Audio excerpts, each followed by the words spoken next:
Greetings, everybody, to this week's Rising Tide Foundation lecture. We're coming on to the end of 2025, and we're right. This is going to be the last lecture before Christmas, and we were just overdue. I mean, one of my favorite lecturers that we've had on this program since the day we began has been our friend Nicholas Jones, who, on top of having just a wonderful British accent, which is great to listen to, actually knows his shit and has traveled the world, has been passionately on the ground, building up institutions, actually applying and testing out these theoretical concepts of what a renaissance is in the real world as an artist, as a professional dancer with his wife, Julia. And Artist Alliance for Africa is something I think everybody's been introduced to. His insights into the BRICS, the BRI, physical economic science is impeccable, and the appreciation for cultural and the subtle but often missed cultural dynamics that are behind all of this, for good or for bad.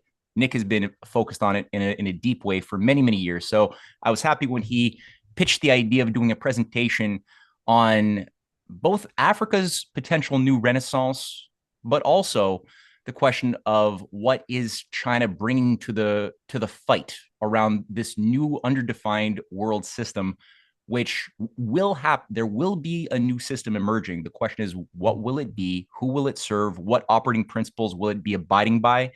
And is it going to be something in conformity with a principle of human dignity and natural law?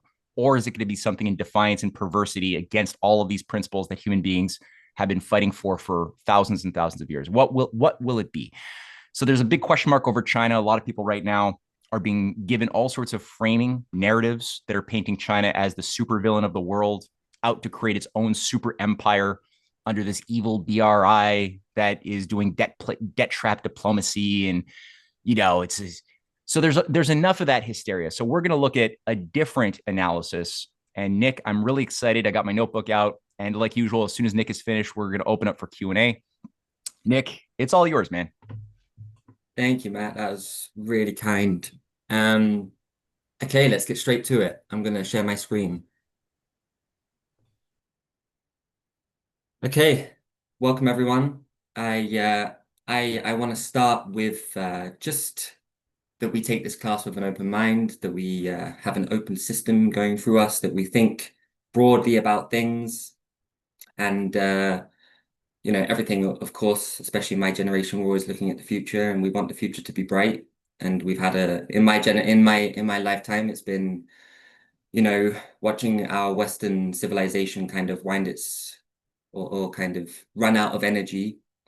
We're looking for new horizons. We're looking for new opportunities. We're looking for things to open up again. So whether we think of renaissance, rebirth, new paradigms, however that comes about, we should be open to it. And things won't be perfect, but there's this great good concept in mankind, which means that we're always arcing towards some form of justice. We're always generally making things greater and better on this planet. And so let's get to the thick of it, and what China's doing to make all of that possible.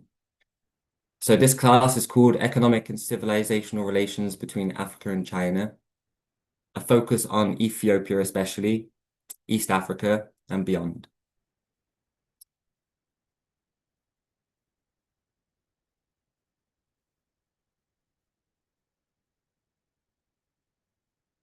The overview today of the class, these are the contents.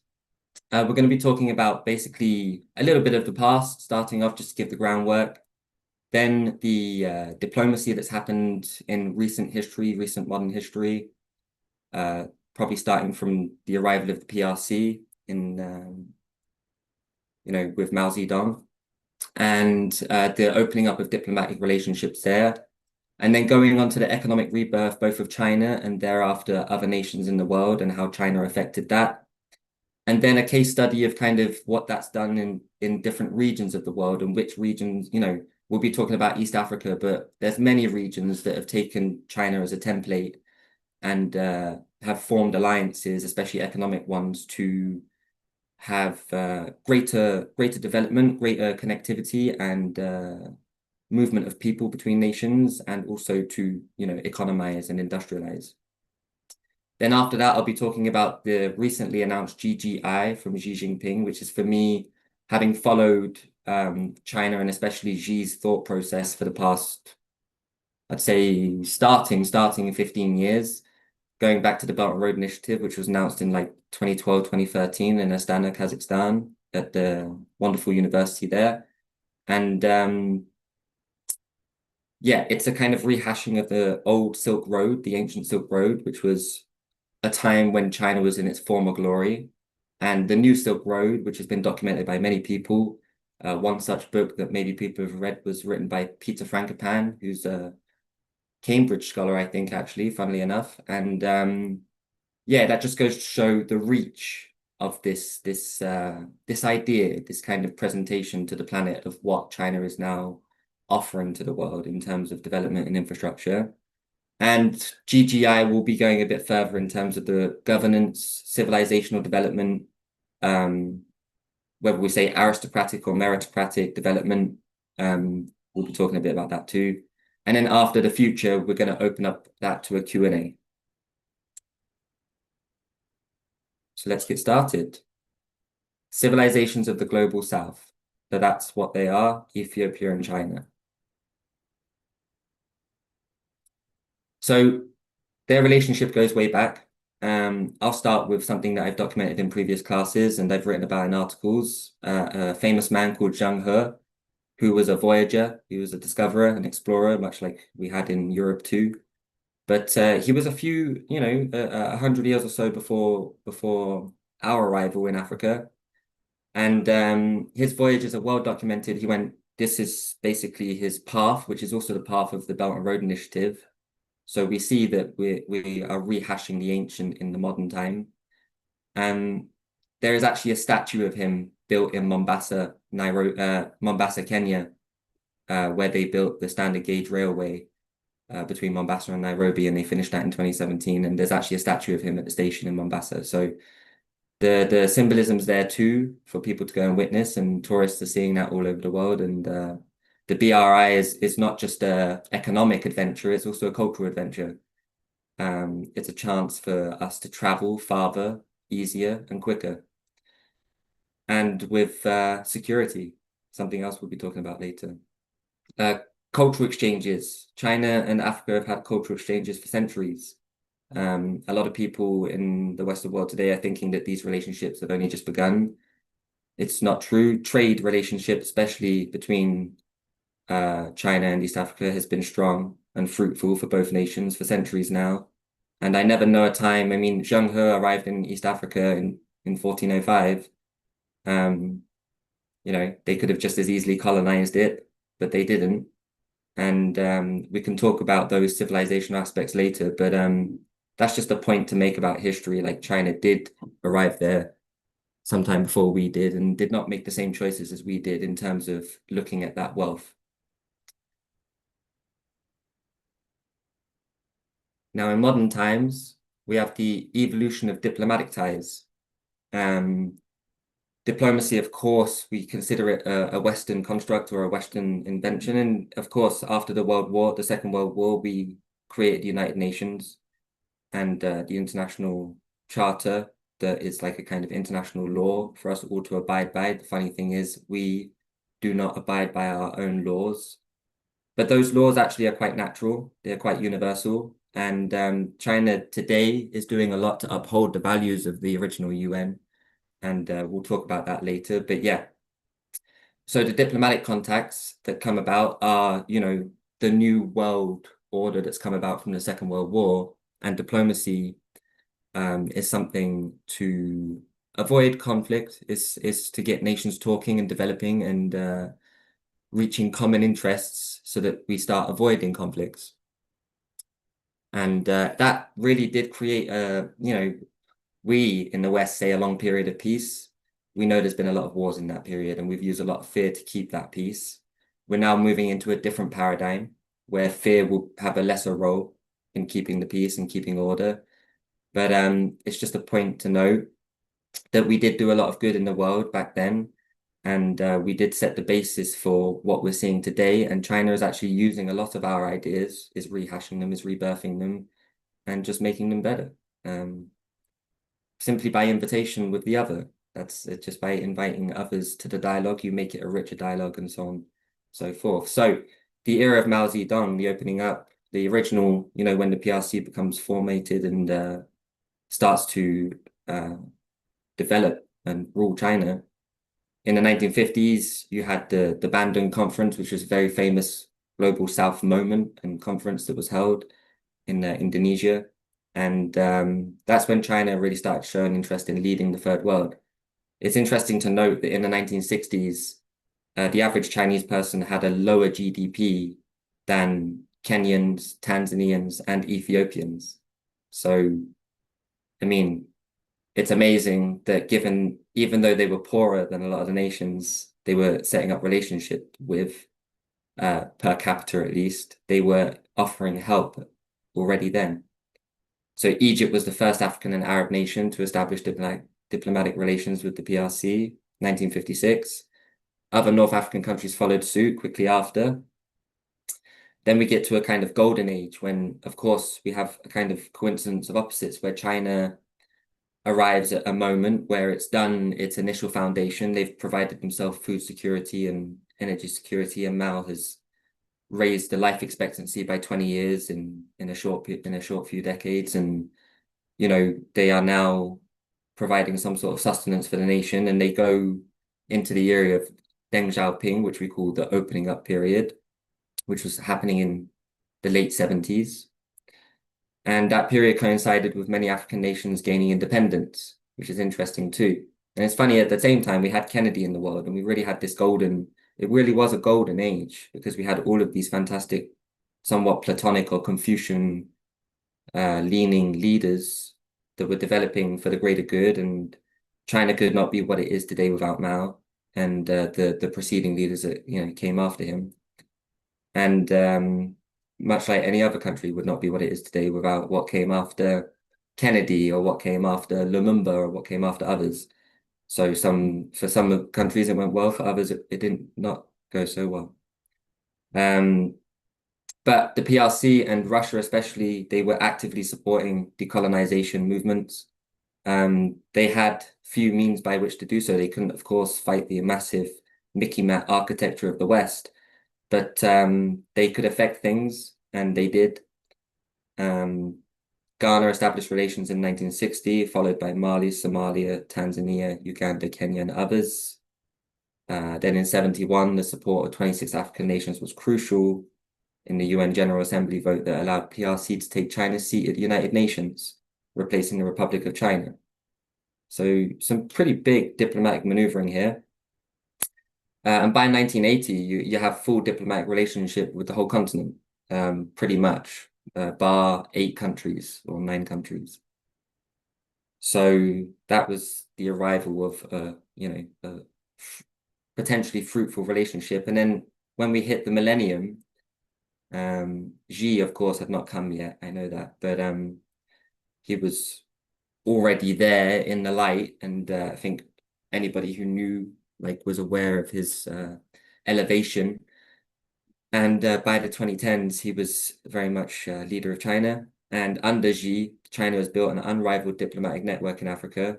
They have embassies in 53 out of the 54 countries, and all of those embassies are incredibly active, unlike Western embassies, which are mostly dormant. And why? Well, because first, Xi brought the Belt and Road Initiative, the BRI, which was his kind of body for the world, like the physical aspect of what he wanted to develop and share in his philosophy of that thing. We need to basically alleviate poverty. We need to get people's living standards up before we can change anything else. Like, you cannot have order or legal systems or any form of system working and operating without basic infrastructure. Something that the West forgot, it seems, in terms of basic scientific economics. If we studied this in school, we would understand that, it's natural that countries in Africa would become corrupt given the situation that they're in. Put yourself in that situation and you'll find your own mind leaning towards corruption rather than to optimism. So there. And after that, we had BRICS Plus, which was like the political formation. And really drove the civilizational aspect of what's happening, this kind of new paradigm, this new oval table that's being created of the global south, which China and Russia are leading. They're finally ready to lead economically and militarily, strategically, all of those things. They weren't before in the 60s, and they had to, the world had to wait for certain things to happen, for certain pieces of the puzzle to move into place because Africa was still under colonial rule. I mean, they didn't get independence until 80 years ago or 60 years ago, some of them. So yeah, this is still very much history and process. For the West, it might have the appearance of the end of time, like Francis Fukuyama said, like the end of history. But for the others, it's certainly not the end because they didn't get their piece of the pie yet. They're still, well, they certainly don't have the ease and comfort that we have in the G7 countries. And just to mention, finally, the GGI. I think this is the final, the spiritual part, the great ideal, a real table of civilizations where China, you could argue, with this global governance initiative, may or may not be developing the meritocratic standards in the world by having, students study from Ethiopia and China and so on and whatnot. When they go back to Ethiopia, there will be all sorts of successful ramifications from that relationship. We're going to talk more about that later, how China is developing the youth of the world through education, and Russia is too now. So the body, the physics, the economic rebirth, China's infrastructure, because that was the beginning of all of this. So investment patterns and infrastructure development are essential. The picture above is Addis Ababa, the capital of Ethiopia. This is the recently completed and constructed Shega Park in the center of Addis Ababa. As you can see, it's very beautiful. It's very civilized. It's very high standards for an African nation, and I hope it surprises a few eyes because this is what's happening everywhere. Not in one place. It's not a micro event. This is a macro event. So just take this and times it by whatever exponential number you wish, like X factor. And this is happening in Nairobi. I've already been to the park in Nairobi many times. It's recently been completed. And other nations in Africa are doing this too. They're not just building roads and somewhat linear aspects of infrastructure, but they're also doing beautification. While in Montreal, we're doing cycle paths. We're maintaining, they are actually developing. So China invests in roads, railways, and energy projects to improve infrastructure across Africa. These provide the basis for industrialization.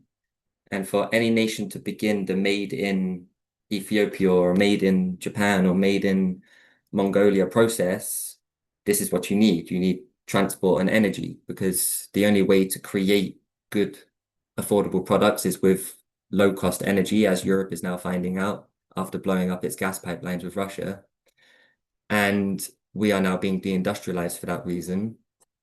But if you have cheap energy, you can make anything actually very cheaply, even cars and stuff. If you drive down energy costs, you're driving down the cost of everything, the raw product, everything, even the scaling of those products as well, right? Every single layer of that economization, every single layer of that development is cheaper because the energy used to do it is cheaper.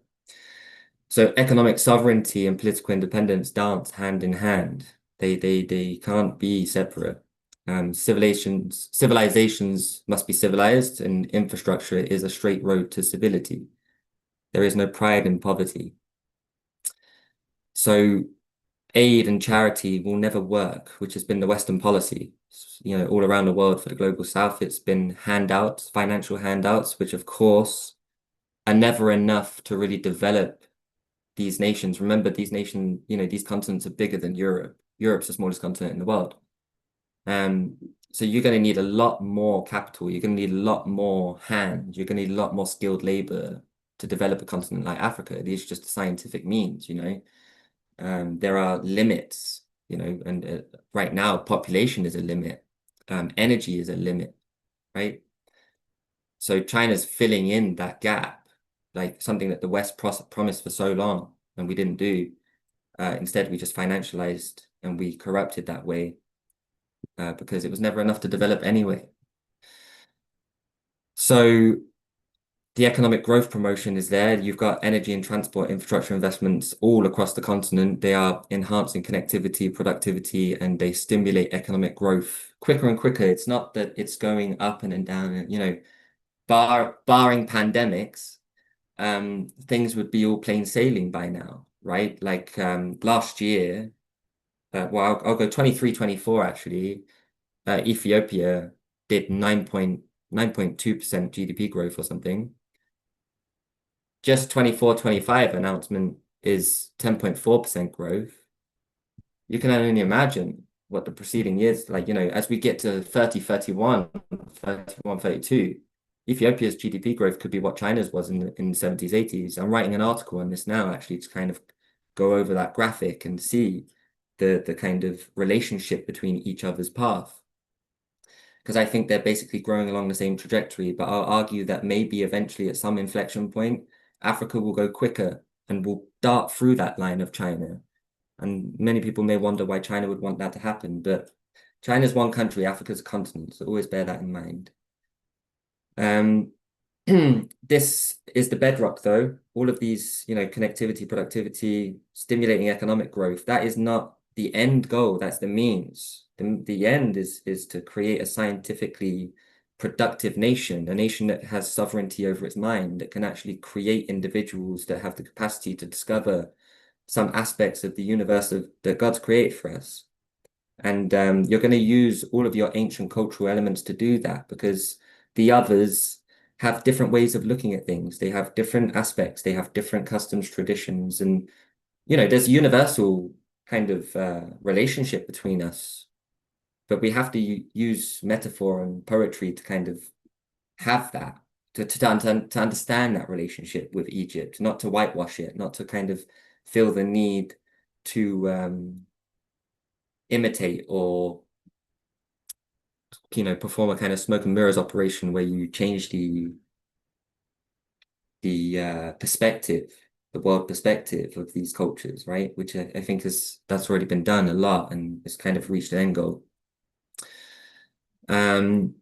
So when you create that energy in the nation, you're creating a springboard for Renaissance level thinking, and it can potentially happen in every citizen. It's just you're from that economic positivity, that economic optimism, and people's lives getting better based on economic means. It means their kids are going to have more time to sit down and read and study and dream about going to space, dream about creating robots, dream about creating things that can help their grandma get into bed, all sorts of things. Okay, from micro to macro, it opens up the system, it opens up the culture, it opens up the potency of that. Trade relations and market access is a big deal. I mean, colonial borders have landlocked nations all over the world, not just in Africa. Many continents have been artificially fractured based on a lot of colonial damage, and that's artificial. It wasn't natural. It's done by a divide and conquer process. And you can't rewind the past, but we have to heal some of those fractures. We have to more than just, you can't just tape over it. You've got tribes in Africa that are split between two countries. The Maasai, for example, are both in Tanzania and in Kenya. How did that happen? And what was that aimed to do? That was clearly aimed to create conflict and friction. Now, thankfully, it hasn't between those two nations, but there was a period where it did. So things are generally arcing towards the good, as I say. Growth of trade, intra-African trade is growing. So nations of Africa that are trading between each other because of China's economic links and transport corridors that have been developed, it's opening up the possibility to even trade with each other. It just wasn't possible before. The coastal nations had all of the control over the landlocked nations, and the landlocked nations could not get their product or their goods to sea. And so they were completely dependent on those coastal nations to trade with, and they are in poverty. Look at a country like CAR. They have no means to develop because they can't get to the outside world. They can't access the world market. So Western, populace always thinks in this way of like, everything's already been done. It hasn't. There's countries that don't even have access to the world trade market, right? They can't even sell an avocado to you or me. They just can't do it. It's not a matter of like an argument. It's not possible. And that's a problem. If you're a human being living there, or if I had happened to have been born there, that would be a problem for me. So raw materials also, because it opens up that, the Western mind has a big problem with mining and all of this because it's always that thing of like, they're going to do as we did. They're going to go and extort and just use all of those raw products, send them back to China and make goods there. It's just not happening, right? It's just not what's happening. A lot of raw materials that are being sourced locally, yes, they go back and they get exported around the world as they always have done. But a lot now is being traded regionally within that region because industrialization is happening, which means they need those resources anyway. So they're buying them. They have investors in Africa that are now buying those resources to develop their own industrial bases. You take a guy like Aliko Dangote, is the richest man in Africa. He's a Nigerian magnate. He's developing cement factories in Ethiopia. He's developing fertilizer factories in different countries in Africa. He's got the first major oil refinery in Nigeria. Like Nigeria couldn't refine its oil, was sending it across the sea to be refined to then buy it back for more expensive. That's been going on for decades until this guy did this. All sorts of refineries are being built on the continent, which takes the initial raw product and refines it into a usable product for the economy and for the industries that thereafter it gets split up and used by. And after that, you have the manufactured goods export, which is increasing. China and Africa's relationship, it increases about 15% every year. And that's not one-way traffic. If you look at the export-import market between the two of them, Africa's exports are growing quicker than their imports. So yes, they import a lot from China because China offers a lot of access to technology, to digital stuff, which Africans need because they don't have infrastructure. Um, and it's cheaper to buy a phone from China than it is from Apple, believe it or not. So that's just pragmatic. That's not ideological or political. It's just pragmatic. Anybody would do that, given that they didn't have the money. They would buy Xiaomi. And it still does the same thing as an iPhone, practically, just not as good, arguably.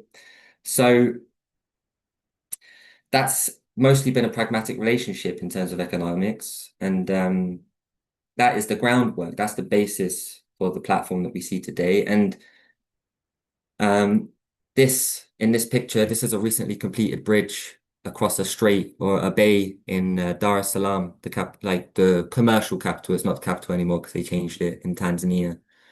Um, but it's the cultural capital for sure. And that was just finished a couple of years ago. Brand new bridge called the Tanzanite Bridge.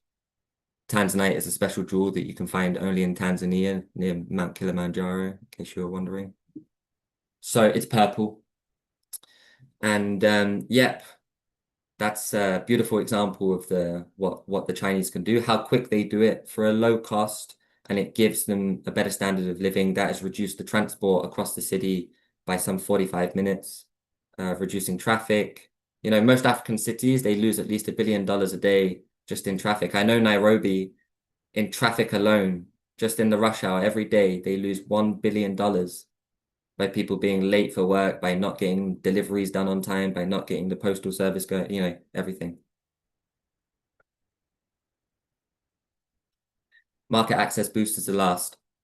So China is increasing, not decreasing. They're not just extorting. They're by building the infrastructure, they're increasing Africa's access to the world markets and not just the coastal nations, but they're working on the landlocked ones too. So it's a whole of, it's not a one size kind of thing. It's a whole process for the entire continent, and it's a sharing of governance in many ways. It's just a sharing of the template. What China's done for its own country over the past 40 years, which is basically take 850 million people out of poverty. I mean, let's face it, that's the most exciting thing about what China's done. You look at all the parts, it's wonderful, all the trains and everything that have done that. But the real magic is all of those people live and are on they have a pursuit of happiness. They have that Western idea that, that thing of like they have a civilized and dignified life. Yeah. Something that maybe we take for granted now, but we shouldn't. We need to get the whole world like this. Like really, really. We shouldn't accept poverty. It's really not acceptable. Not if you have a scientific mind. It's not. So let's look at the case study. We're going to talk about the regional aspects of the economy and what China's investments have done. So these are some of the these are just some of them, okay? Like I could have done pages of lists. I have an Excel sheet with over 400 infrastructure projects that I was dating like all the way back. I was following that since like 2016 or something, 2017. I slowed down, of course, because I can't keep up. One man can't track everything that China's doing. It's like impossible. But and it's not just China anymore. You're gonna hear about India too. So Ethiopia Djibouti railway line that came online in like 2016. It's already almost been there 10 years. Next year it'll be a 10-year anniversary. Get that. The Addis Ababa metro line, lines 1 and 2.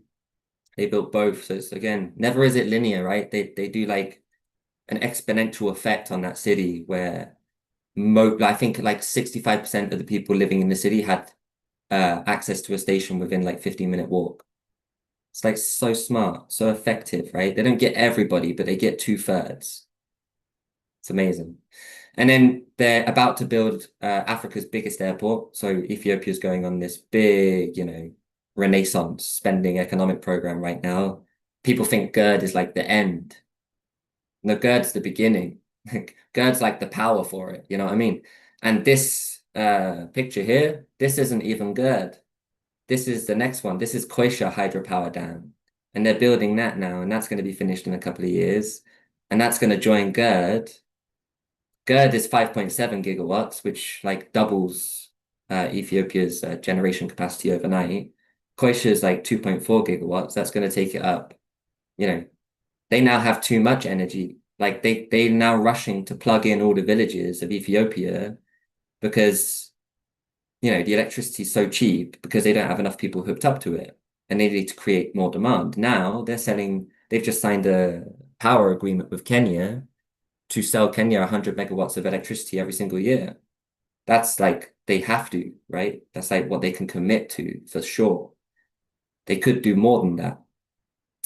So it went from Ethiopia with the Band-Aid concerts. I always love using that example because that's what I grew up on, right? Bob Geldof, like, we're going to save it, we're going to save an entire continent with a concert. And everybody was like, yay. I mean, talk about romanticism. We really were slippery there. So job creation, I think this number's honestly old, but direct jobs created by Chinese projects, 325,000. That's in Ethiopia, just. So take it across the other 52 African countries. Nigeria, they've created over 500,000 jobs for sure, because that's their number one investment destination, FDI place. So yeah, we're getting now manufacturing sector investment. Industrial parks are being set up. They've boosted Ethiopia's manufacturing industry. T-shirts. I have bought T-shirts from Calvin Klein that are now made in Kenya. So that's just an example of that. You've got greater production capacity and exports, and of course the jobs, the indirect jobs, because they only include direct jobs. So like the jobs that were literally made by building the factory, right? They don't include all the people who work in the factory that come after, like the third party or whatever, right? They just include literally the constructor. That's it. When you take all the indirect, it's like normally 8 times more than the direct.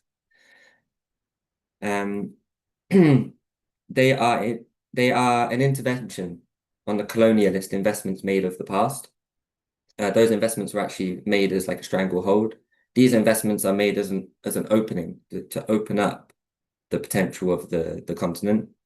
The new foreign direct investment from China, not just, but Japan, India, South Korea, Turkey, UAE, loads of nations are getting involved now because, of course, pragmatism. Very few are like China with the ideals that China have, actually. But Modi, India is one who potentially does, and he just literally, I read this article. I took this from an article on RT just yesterday. He pointed to expanding commercial ties because Modi just visited Ethiopia, so that's significant. He was saying alongside Abiy Ahmed, Indian companies had invested more than $5 billion in Ethiopia across sectors, including textiles, manufacturing, agriculture, and health, and had created more than 75,000 jobs. That was just this year. They were talking for like the 24-25 season. So India's getting massively involved now in Africa. Then you have agricultural development. Investments in agriculture focus on improving productivity, uh, introducing advanced farming technologies that increase yields. There was a Chinese scientist, agri-scientist, who went to Kenya and actually developed a new kind of grass to feed cows. And the grass had been made by taking one form of grass and hybridizing it with a form like a mushroom, like a form of fungi. And it created more protein in the grass and better nutritional aspects. And basically, after the cows eating it, it increased their milk production yield by about 30%. So that was significant for every cow in Kenya and East Africa that's now eating that grass because of course they produced it so much that it was very cheap as well to buy. And it's called Jincao, if you want to search it on Jincao, Jincao Grass Technologies, I think it's called. But it's a wonderful example of Chinese know-how and Chinese scientific thinking and really, really open-minded. So agrarian sovereignty is so important because it inevitably leads to more export opportunities and it pushes food costs down domestically and for the entire world market. So actually poverty, by the way, everyone, poverty is making your food more expensive. Scarcity is not good for you. It's not good for me. It's not good for anybody. The commodity market, the only way we've been able to keep things cheap for the West is by basically controlling the commodity markets on the stock exchanges and using the US dollar to basically hustle Africa. Every time things get too expensive, we devaluate their currency because all of their currencies are pegged to the USD. Convenient. So that has to stop, and that is going to stop. We're going to talk about the financial side of things with CIPS in a little bit, with China's interbank payment system. So technology advancements. Technology investments help develop Ethiopia's infrastructure and digital capabilities. The market of telecommunications has developed many opportunities already in Africa. And thanks to China and their massive production of, small goods in technology, cameras, phones, even the tripods, the accessories, right? The lenses, the bags, everything just got so much cheaper when they started doing it. And at first the quality control was rubbish. But after like 20 years already, some of the best quality control in the world, right? Especially when you can consider the price to quality ratio and you compare that to a Western product and the price to quality ratio. Already, I think 10 years ago, like the phones were better. I started using them about 15 years ago and they worked hardy at the beginning, but I'm still here with a Xiaomi 15 years later, and this phone has lasted me 6 years and has a 100 megapixel camera, and I've taken it all over Kenya with me. I've dropped it in multiple places, and yeah, just works, and it works well, and it's worked well for millions of Africans. And even just as a side note, Xiaomi is Spain's biggest phone seller. They sell more phones than any other brand in Spain, so even the Spanish can't help themselves. Um, pragmatism is just so strong. Like when it comes to your pocket, just people change, like normally. Um, so this is just the role of Chinese enterprises in African economies. We see the trade relationship in this picture on the left. I mean, it's really significant. In 20 years, on the left side, what is in green was formerly the USA. And as you can see now on the right side, there's only two small countries down at the bottom there, Eswatini and Lesotho, that still hold their biggest trade tie with US and also still hold diplomatic ties with Taiwan. Again, what do you know? Um, things are pretty consistent in the world. So the construction sector, They've just contributed to it massively. They've driven down costs because, cement production is happening now in Kenya, in Tanzania, and all these countries. They produce their own cement, they produce their own bricks. I've just watched Nairobi redo a lot of the city's pavements and stuff. All of those bricks are being produced locally. They're not being brought in from outside. All of the template, all of the lovely tiles, all of the lights are even produced in light factories that they have already in the industrial parks. Bear in mind that those industrial parks also they have low tax environments, which speeds up investment and creates a controlled environment where basically every product is very close to each other. So if you need a screw from over there, you just got to go over there to get it. You don't need to go all the way across the country or all the way across the continent, right? So that's something that's been happening. China's sharing what they've done with the world. That's all that's happening here. They're not forcing them to do it. Some African countries aren't there yet, because they're still hoping that the West has something for them. But alignment is happening. It's just a matter of time. Manufacturing industry, we've spoken about that, boosting local production, and of course the employment opportunities that come out of those indirect jobs is massive. And then telecommunications. Uh, one of Africa's biggest things right now is e-payments, because sending money across the continent using banks, it just takes so long, right? I've had this experience myself, and it's really, with Swift actually, I'll be honest, is old and is tired and is slow. Um, there's other messaging systems now that are better, and there's simpler constructs that work more efficiently. And it turns out that trying to have a whole banking messaging system for for banking transactions and whatnot for the entire world, it's just a little bit too much for one company or one institution to manage. So then you have the infrastructure projects and industrial parks. Industrial parks development, I spoke about that a bit before, but it's being developed to attract the investment and to boost manufacturing and economic growth. Millions of jobs are created through the industrialization drive. This will eventually eradicate poverty. These industrial parks and special economic zones allow for centralization of industry. They reduce transport and energy costs for goods manufacturing. They also offer a low tax environment, like I said, that can rapidly increase economic growth. It's a major boon for new ideas and startups, and it really is attracting people from outside, not just from inside. It's attracting foreign investors who are like maybe they're in the middle ground in terms of capital. They don't have enough money to start something in the West because the rent's extortionate and the electricity bill is going to, make your company fail or your restaurant or whatever it is going to fail within 12 months. So go to one of these capitals or go to a special economic zone and start up a digital company there, right? Just that's the attractivity of it. It's just, again, pragmatic economics. So the railway infrastructure is to improve the transportation efficiency, to connect key economic regions. Such networks will increase the movement of people, increase domestic tourism, and general civilizational pride for the nation. I mean, believe it or not, most Kenyans have never been to a safari park. Most Kenyans have never seen a lion.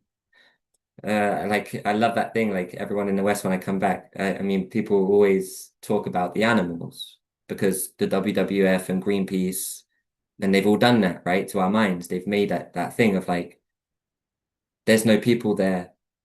It's just a jungle. We're the garden, they are the jungle, as what's his name? Josep Borrell said from Spain, European Union. That is literally the Western worldview, right? There are no other civilizations out there. We are the only one. I mean, it's really, really lazy. And just because people are poor doesn't mean they're not civilized. And doesn't mean they don't have the potential for everything and not, if not more than what we've done. I mean, who's to say we even went to the moon? If we did, we'll find out. And who knows? Like maybe others can do it. Maybe they can do it better than us. Maybe they can do it more invitingly and less like chaotically than we did. So I think now is the chance for everybody else to show what they can do. Power plant construction. Oh, sorry, just to mention also, It's transport is one of the fastest means by which we can improve people's standards of living. I know for me, I couldn't receive my classical ballet education staying in Essex in a working class environment. Like I had to go to London to join a school on a grant that my parents couldn't afford, and everything was paid for 8 years to turn me into like an artist that would represent what once was Great Britain. And I think the big shame of that is, of course, the culture died while I was being developed. We went from doing a lot of classical stuff to doing a lot of abstract modern stuff. So there's the psychology shift too for everybody.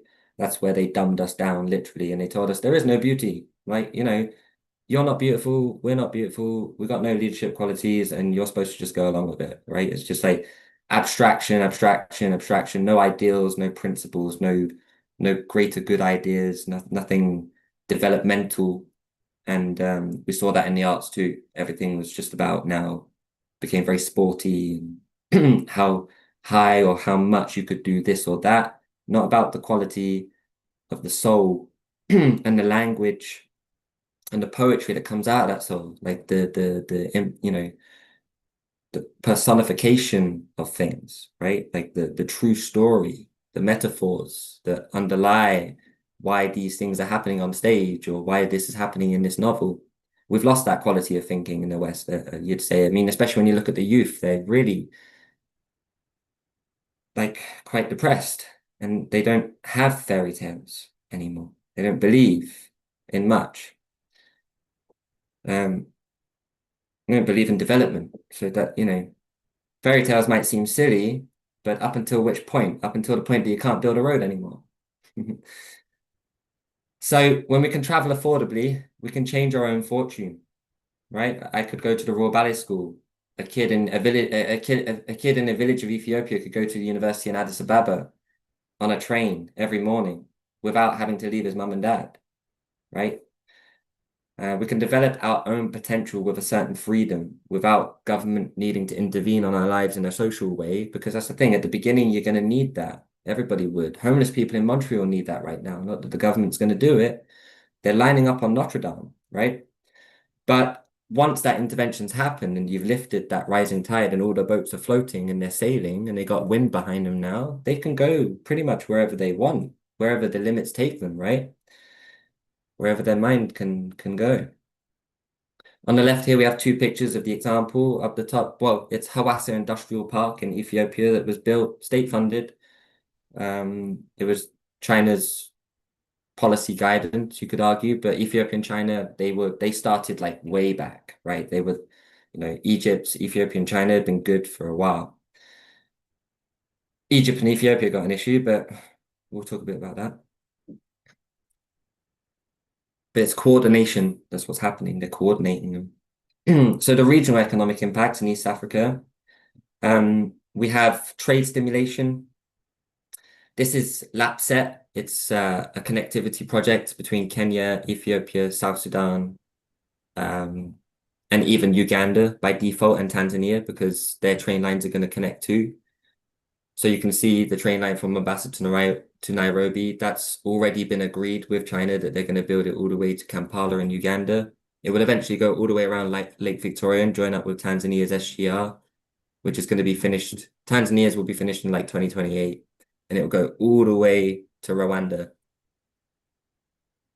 Then you have the economic integration of GERD, so the Grand Ethiopian Renaissance Dam, and the Nile Basin Cooperative Framework Agreement comes hand in hand because that happened before it got built. And basically, it was like, there was these key colonial era agreements that were made just between Britain, Egypt, and Sudan. And it was done in 1929. Yeah, 1929 Anglo-Egyptian Treaty. So even then, Sudan, Uganda, Kenya, they were not involved. They were just represented by Britain, right? So it gave Egypt, an unfair amount of control over the Nile water, even though Egypt is not the source of the river. And it granted them veto power over basically any construction of dams, right? So obviously I think you can figure out the reasons for why the British would do that. or the British oligarchy would do that. So they disregarded the needs of other upstream countries. They completely disregarded the Great Lake region, um, which is where the Nile stems from. And there's two tributaries. You got the lakes, and then you got the Blue Nile, which starts in Ethiopia, which is where they've built the Grand Ethiopian Renaissance Dam. So in 1959, they extended the agreement to Sudan. Let's join them in so it makes it more secure. Maybe because independence was coming and they're a bit worried, maybe they're gonna like break out now and do what they need to do to develop. So let's make another one. It increased allocations for Egypt, gave them more veto power and all that, and really did cement the exclusion of the upstream countries. So, you know, just completely unfair agreements, these colonial agreements. They've got no basis in reality or in physical or in natural law. They're real impositions, and they're not pragmatic, they're not common sense, they're not well principled. They're built around really nasty, spiteful um intentions. So now with Ethiopia being kind of given the kind of go ahead by China, like, we've got your back. Egypt won't touch you. You'll be all right. And once it's done, it's done. And so new investments like GERD, Quisha Dam, the East African Railway Network, which is right now being built. As I said, Addis Ababa, Djibouti, that line's done. Nairobi, Mombasa's done. Tanzania is going to be done all the way across the country in 2028. I think we see like a East African Railway Network joined up. Kenya and Tanzania will be joined probably by 2030, 32. And I reckon same time for Ethiopia and Sudan, South Sudan at least, and Uganda, Rwanda, Burundi, they will all be joined by rail. It's just crazy. It's so exciting. And not just rail, they're building ports. There's a port being built in Lamu. It's already partially finished. The port in Mombasa was extended. There's a new port being built in Bagamoyo, Tanzania. And then you've got the port in Dar es Salaam too. So trust me, they're not building all those ports for nothing. They're not investing tens of billions of dollars for nothing. Those ports are being built because the export market of Africa is about to grow significantly. So LAPSET is another way of calling this project. This is to encourage diverse economic sectors beyond traditional industries in East Africa. And industrial scale development requires enormous amounts of energy and skilled young people. So Africa is the future based on energy, natural resources, but most vitally, young people. The average age of Africans is around 18 years old. But if you take countries like Niger, it's like 15, the average median age. And I think the median age in Canada is approaching 40. So just there, like, time, we have a problem. We've fallen behind time, right? We haven't had our kids. So GGI, what is it? China's template for a new paradigm of civilizations. The Global Governance Initiative. The GGI is built on 5 core concepts.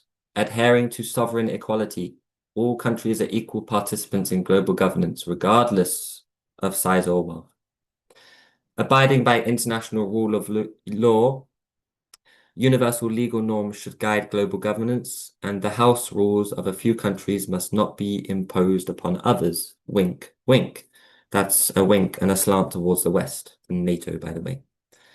Practicing multilateralism, dialogue and cooperation should be prioritized over unilateral actions and bloc politics. Advocating a people-centered approach, humanism.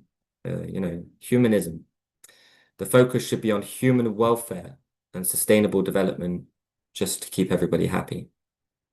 I mean, it does need to be sustainable. Of course, we understand this. Not everything about environmentalism is bad. It's just we've become tired of being beaten over the head with it. But there's a really good form, of course, of taking care of the planet and making sure that industries do regulate themselves or be regulated so that they don't mess up our lovely nature. And it's important that we can take a walk wherever we want to. Focusing on real actions. The initiative aims to deliver tangible outcomes and address specific issues in areas like AI, space, deep sea, and climate change. The world is opening up. So we need new initiatives. We need new ideas. New ideas are coming anyway. The kids are coming and they got new ideas, and we need to govern them. Okay, like they're not able to govern themselves. It's a lovely idea, like Percy Shelley said, but government is a necessary evil. It's a necessary rule. It's a necessary order to have in place. Um, Otherwise we'd have loads, like way more conflicts. Like the United Nations did a really good job. I mean, I know people are a bit tired, but it's that you take the whole rainbow of events and to arrive where we are today. I mean, China's benefited, right? Like there's paradoxes to this. Even Russia, of what it went through, has benefited. Like Putin would never wish to reverse history. He said it multiple times. He does not want to reverse history. He's quite content, not happy, but content with the way things are because we live in the best of all possible worlds. And if you can see that, you can see it, right? Like you're judging that based off of history, not based off of the present moment. And if if you're basing everything on the present moment, then you're not going to see much of the future. There's harmonic scales to this. There's waves, and they're sequential, right? They have to happen. Things have to change. How they change is extremely important, and we need it to be ordered. So China has presented the GGI as a global public good, and a solution to the world's current challenges, such as regional unrest and slowed economic growth. Big problem. We really do, like, we're stuck in it because we've got too much debt. US dollar has too much debt. That's why slow economic growth. And unrest, that's because of NATO.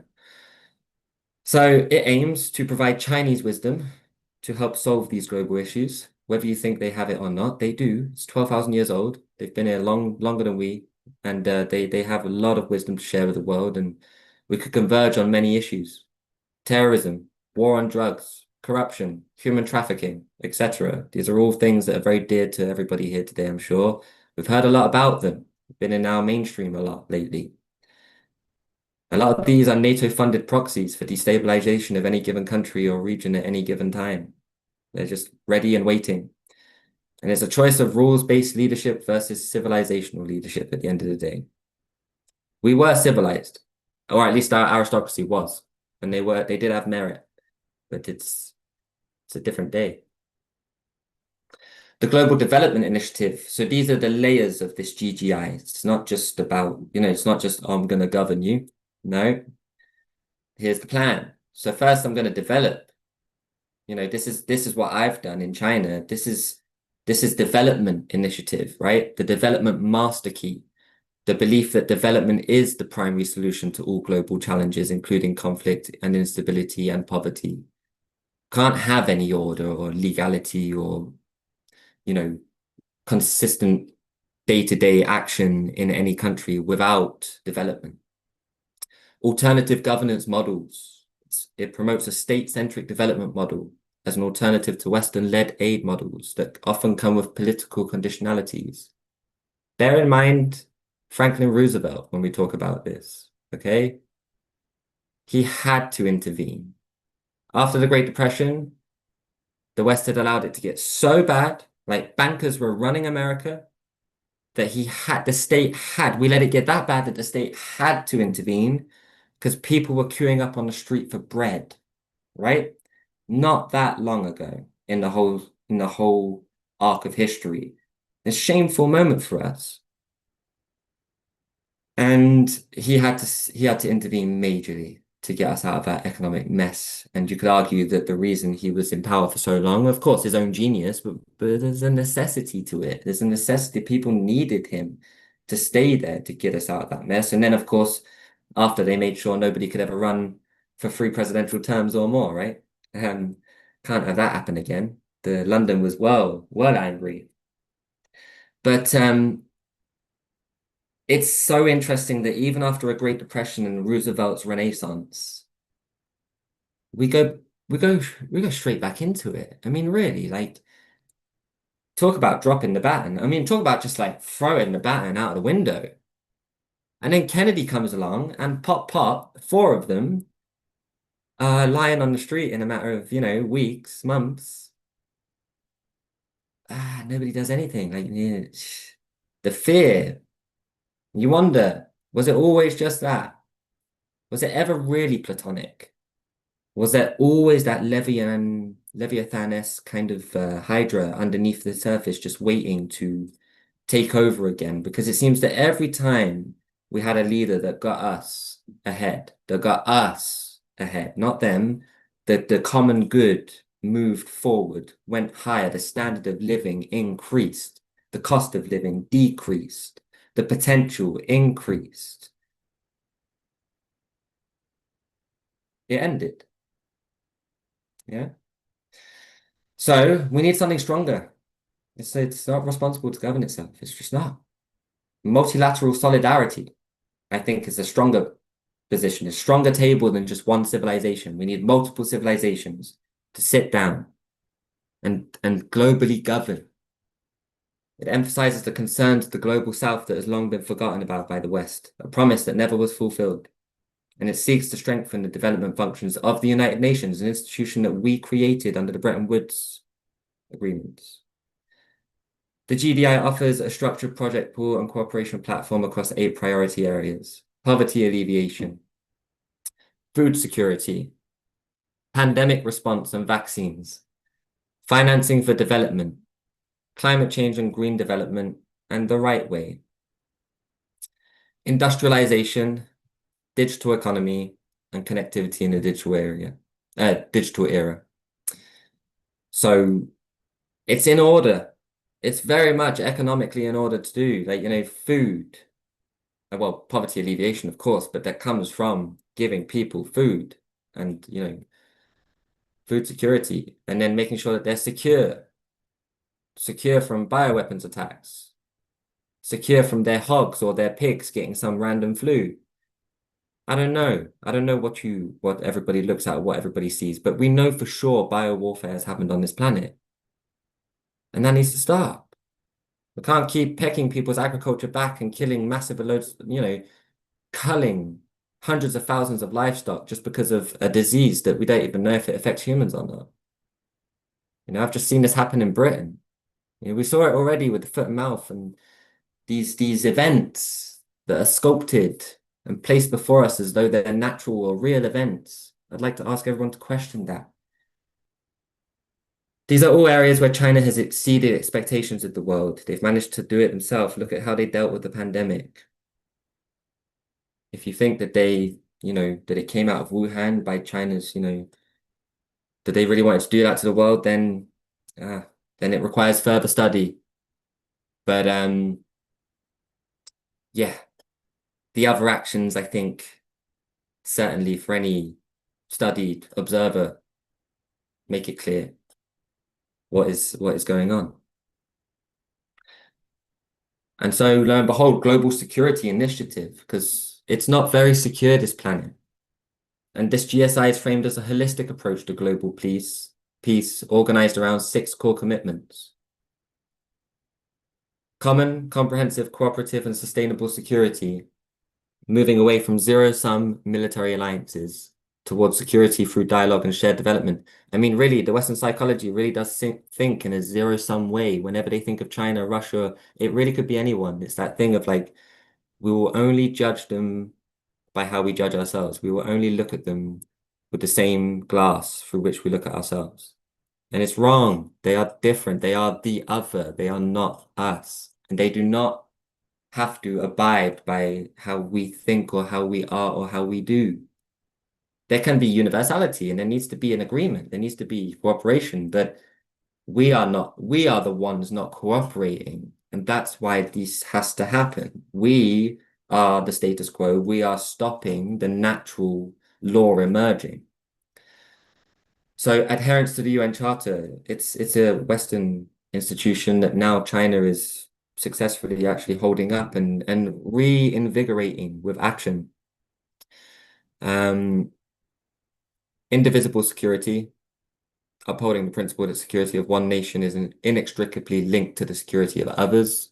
On the left here, we have the newly formed nation of the Alliance of Sahel States, It's an alliance of Mali, Niger, and Burkina Faso. And they have joined together to very much defend themselves from terrorism that has been supported and funded from NATO countries. So this is just a natural reaction. Again, not even a reaction. This is not a reaction. This was, you know, formulated. And it makes common sense because it's not going to happen forever. You can't keep on assassinating leaders and think that that's going to work. People will organize. And when they do, it is done. And once it's done, we have to change. That's the next thing for us. Like how are we going to fit into this new paradigm, right? Peaceful dispute resolution, not heavy-handedness. Unified traditional and non-traditional security. So I like that too because I like the non-traditional security part because yeah, it's just less dogmatic and there can be other ways of securing people without using force or presence, which does make people feel uncomfortable. Mediation, I mean, like occupying a country, for example. Mediation and hotspot management. China uses the GSI to position itself as a mediator in conflicts such as the Ukraine crisis and the Middle East. They often propose peace talks rather than sanctions. It's early days. These things will develop. And with the others, not with China alone. That's the whole point. They only can develop it with the other. Otherwise, it wouldn't be right. It wouldn't be universal. Security training and capacity building. China has committed to providing 5,000 training opportunities, including 1,700 planned specifically for 2025 for professionals from developing countries to address security governance. So that's impressive. Cooperation in new frontiers, practical policy focuses on governance rules for new frontiers, including deep sea, polar regions, outer space, and artificial intelligence. We've only given work like, we've only spoken for the screen, so to speak. Elon Musk and people like this, when they talk about, we need to be secure with AI, we need to be, sensible with this and that. And it's like, yeah, then do that. Don't go putting links in people's don't go chipping people up and jumping the gun. Why do you actually develop this technology practically? Like, why don't you get the traffic lights working for a start? You know what I mean? Like AI can do a lot of simple things first before we start, wiring humans up with it. I mean, why such a jump? Um, let's develop this, right? Let's develop the practicality of it. Like, let's develop self-driving cars so that we can work from home. Like that we can get in the car and already that 45-minute drive to work, we can already start working, right? Um, let's develop practical means, not these weird kind of ideas that are a bit like, all right, where are you going with that? What's the point? What's the value creation of hooking me? I mean, I've got the computer right here. I'm all right for now. If we can do it sensibly, I'm a visionary. I love it. But there's practical means first. We got poverty in the world, right? They cooperate. Yeah, we've said that cooperation, new frontiers. So also the polar region. We will see Africans up in the Arctic doing science one day. Global policing and counterterrorism, offering frameworks for joint law enforcement, counterterrorism exercises, particularly via the Shanghai Cooperation Organization, another fantastic institution. It helped India and Pakistan and will continue to help there.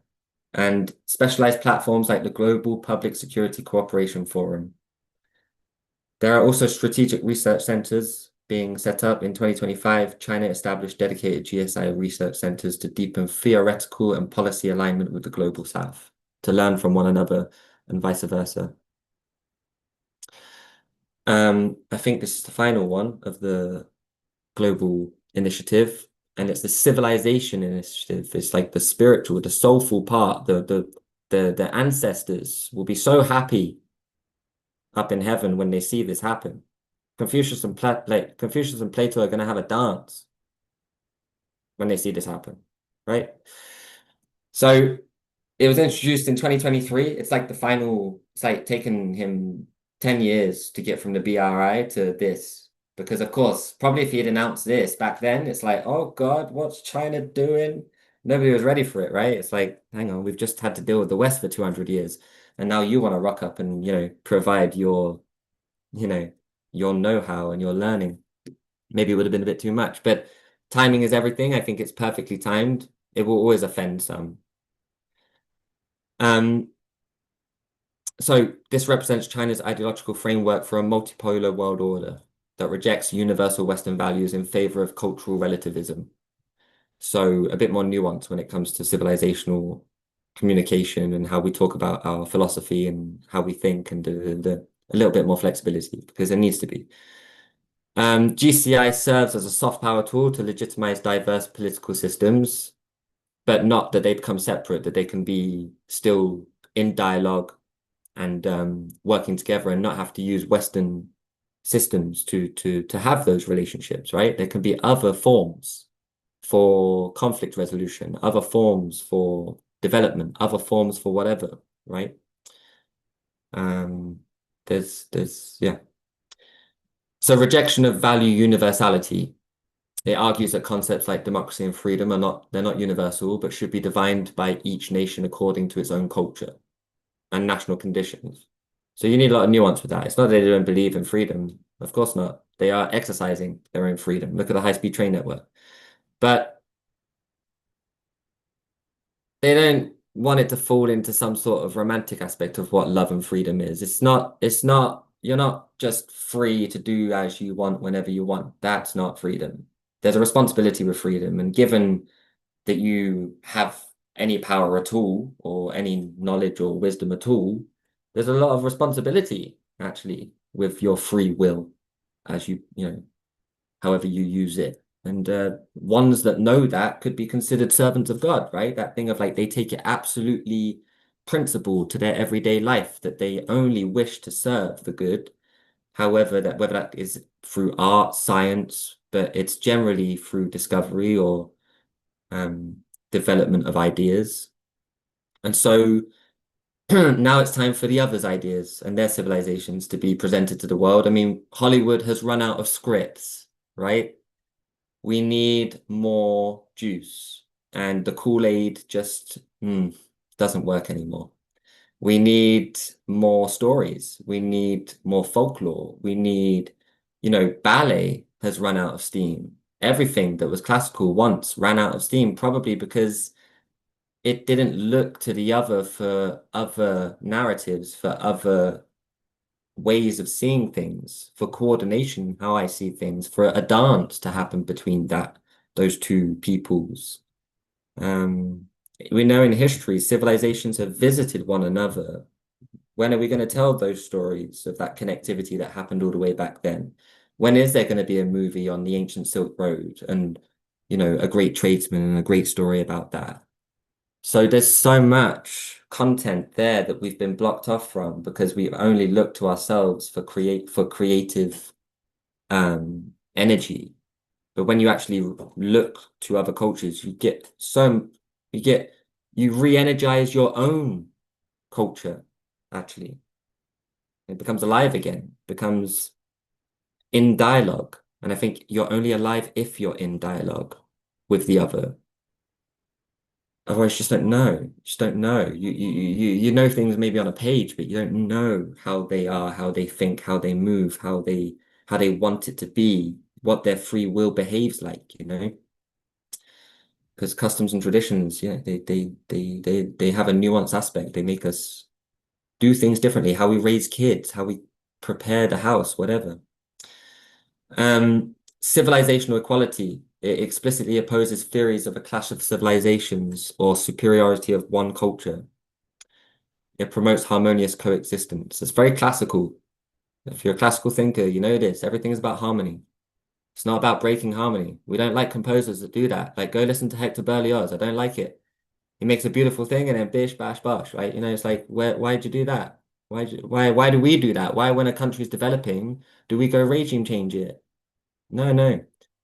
No, no, can't be happening anymore in this new paradigm. So alternative modernization, it offers a Chinese wisdom approach to progress, framing China's own party-state model as an equally valid path to modernization. Don't have to do it like we do it, but we are equally valid in how we choose to do it. That is our own free will. The GCI is implemented through 4 core advocatings and several practical platforms. Respect for diversity. And I love that they put advocating respect for diversity. It's still like a question to you, the other. Common values of humanity, inheritance and innovation, and people-to-people exchange. So these are all civilizational forms, or like simply forms to protect civilization, and to even not just protect, but now elevate civilization like Ethiopia, which, for example, has a massive story in history with um, the entire Christian story, the whole theology.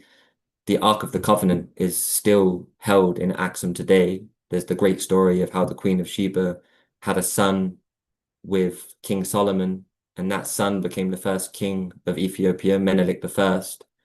And when he went back to Ethiopia to rule, his father sent him off with the Ark of the Covenant, which is still held in the same temple today and protected by a priest at all times, and can be visited. And then we talk of Lalibela, which are some of the oldest Christian churches in the world, which Larry Freeman went and visited himself and has documented. And again, even there, like religiously or spiritually, we have very much Europeanized or Westernized it, and it's very crusadery, it's very Templary, and it's not it. That's not it. That's, you can't own spirit, right? That's why God made many tribes, made many different people. There's universality always, but we are different. And so instead of clashing, we need harmony. We need dialogue of civilizations. And we can't subject them to any more to rule or rules-based order. The time has come for harmony to rule. Harmony will rule. Key developments this year. International Day for Dialogue Among Civilizations. So it's happening.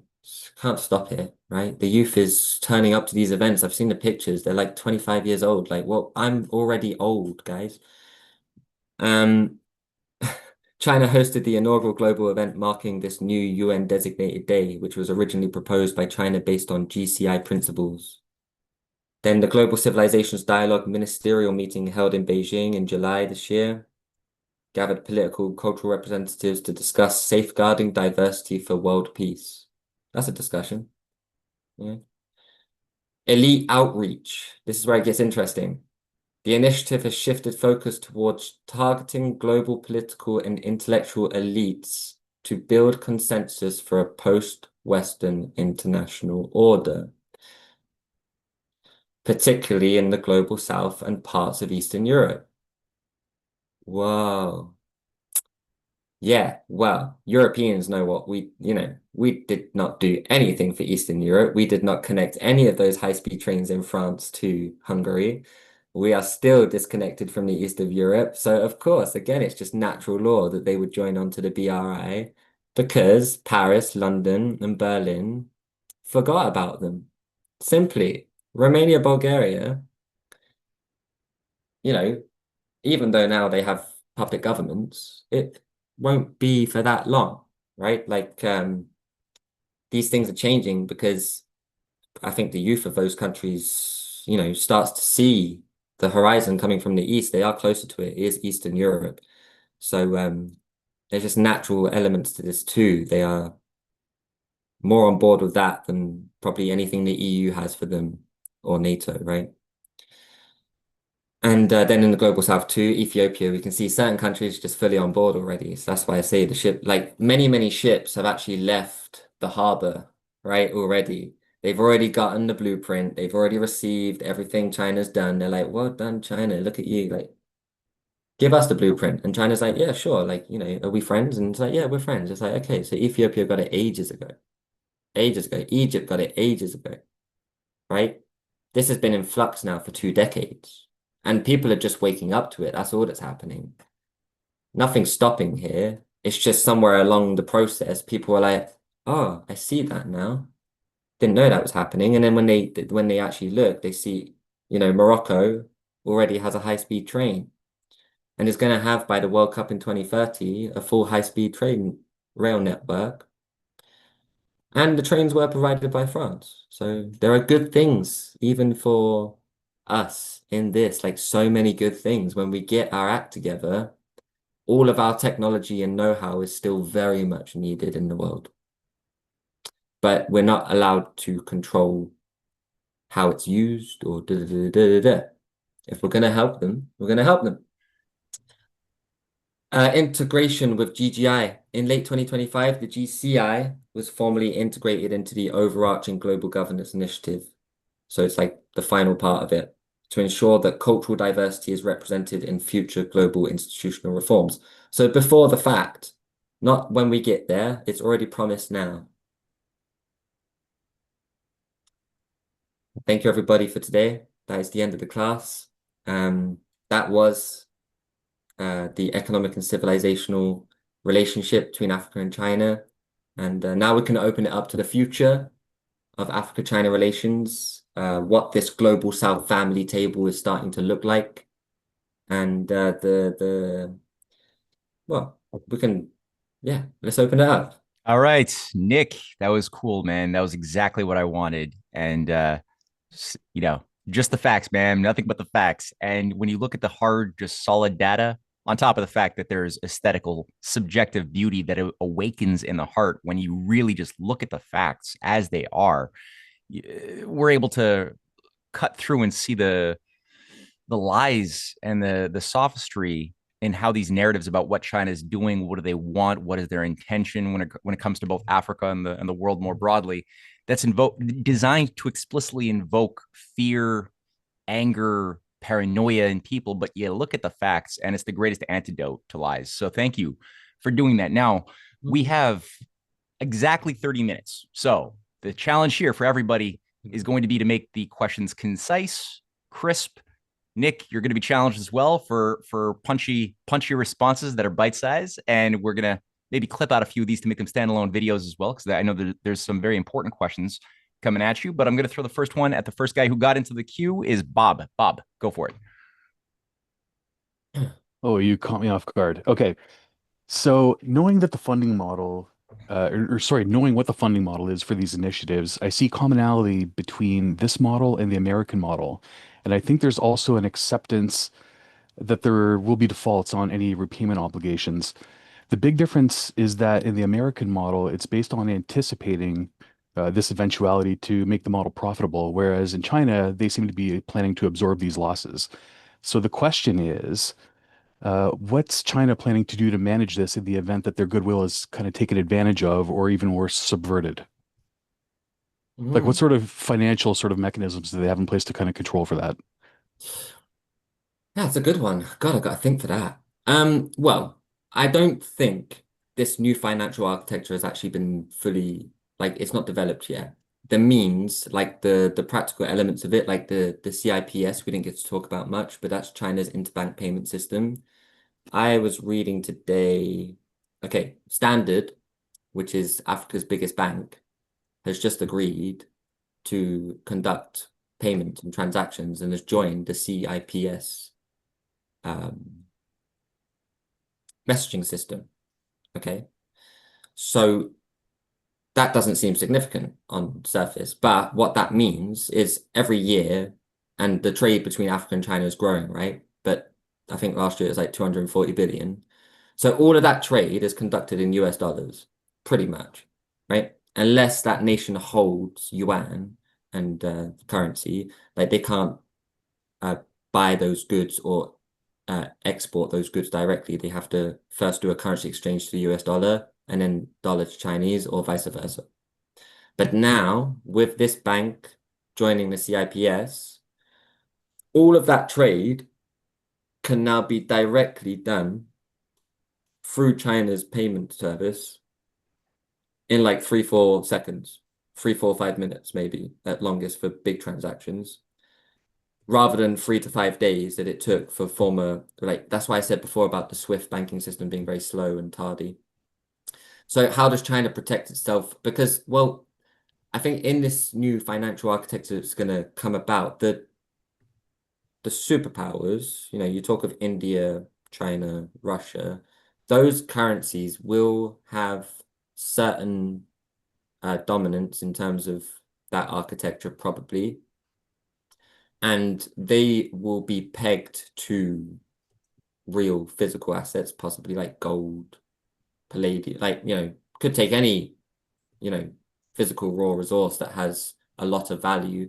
So silver, gold, platinum, oil, gas, you can make a pool, and those currencies could be how they actually decide that, whether it's pegged or whether there's potential for movement in markets or that will all be decided together. I think what China really wants to do now with this global financial architecture is develop it with the other, not, it won't be everyone, but it's, BRICS plus especially. Yeah, yeah. You could argue those guys are gonna decide for the others. They'll talk with the others about it. Of course, they go back to their regions and they're like, "Hey, Kenya, so spoke to China and India and everybody else, and they said this.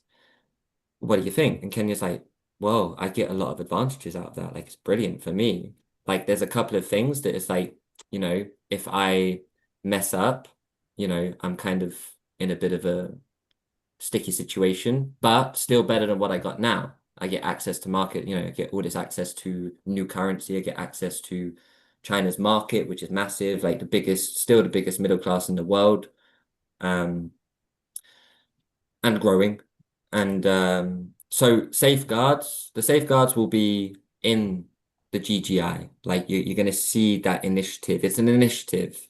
It's aptly named, right? It's not finished yet. It's like the Belt and Road Initiative is not finished. This new paradigm that's going to be constructed is going to take half a century, probably at least.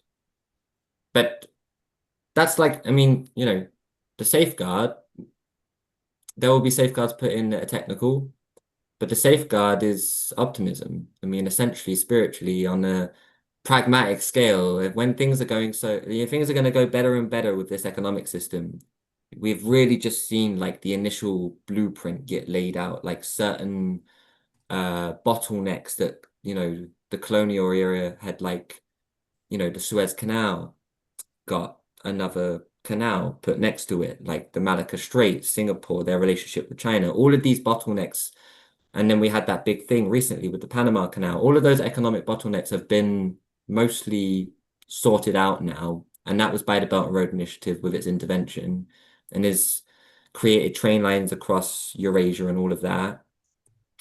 So there's so many ties. There's so much action happening with China and the other, and Russia and the other, and now Iran just signed a strategic military agreement with Ethiopia like 2 months ago.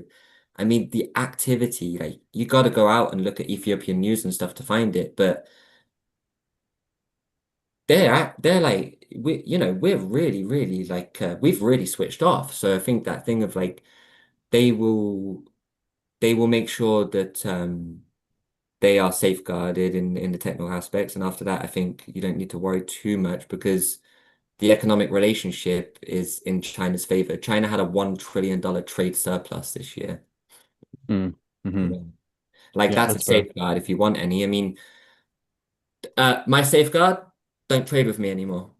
Mm. All You know what I right. mean? Like, Yeah. I'm just gonna jump out. Yeah. So yeah. Well said. And by the way, if anybody, people should pay attention to Bob's voice, because we're about to release Breaking Free of Anti-China Psyops Volume 1 as an audiobook for the first time. And you're going to be hearing Bob's voice guiding you through the story of how China has been slandered immensely, and how to understand this, that I think complements what we just heard here with Nick's presentation very well. So thank you, Nick, for that answer. And thank you, Bob, for that question and doing the audiobook. Yeah, and Bob, it's brilliant because just a specific thing. They always talk about the trains and stuff, that they don't make money at first. They're now talking about this train in Mexico. I just read an article the other day. Oh, it's not making money. Like, they just Hmm. Hmm. $320 million in debt. Da, da, da, da, da. Because that's the only reason we bloody build it, innit? Like, there's no other reason Mhm. other than money making to build a wonderful train that takes tourists, domestic people who live there, all around the peninsula of Yucatan and back again, for what? $15, $20, whatever the ticket is. Yeah, we've been conditioned to see benevolence as poor business practice. But I like the answer about the trade surplus being a good backstop. And I didn't know about CIPS. And coming from like a banking payments background, that is very significant. So that's good to know. I'll look into that more. Thank you. Look at Standard. Just type that on Google about Standard, Africa's biggest bank joining the CIPS payment system. Like, it's just it's like it's such an affront to Swift. So yeah. Next. Next up, we got Jerry and or Madeline.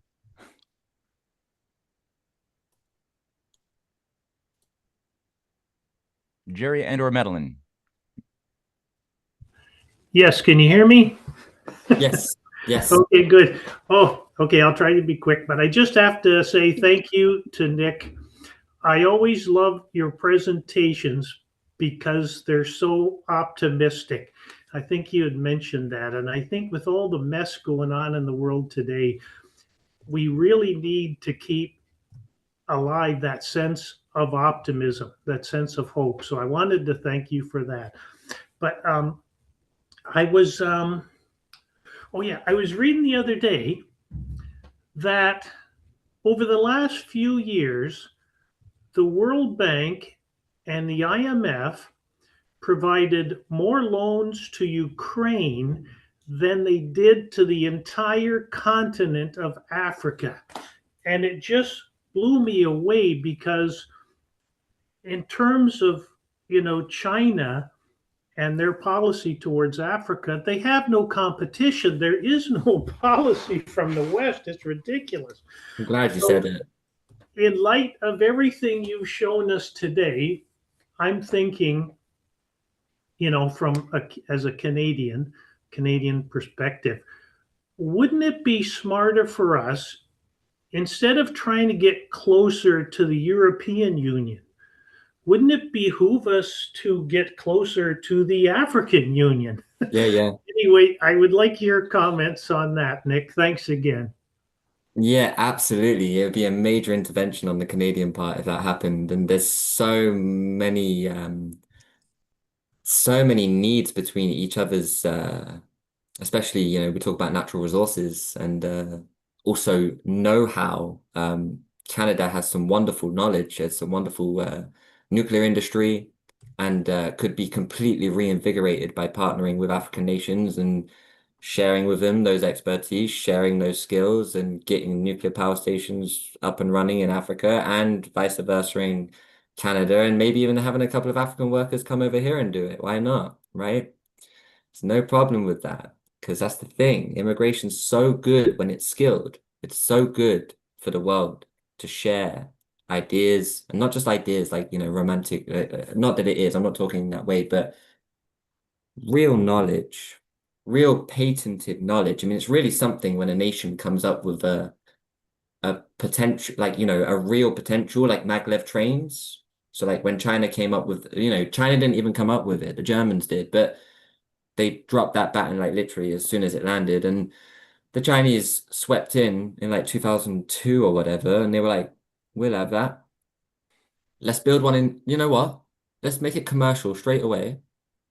This is how much they trust the Germans. They trust the Germans more than the Germans trust themselves.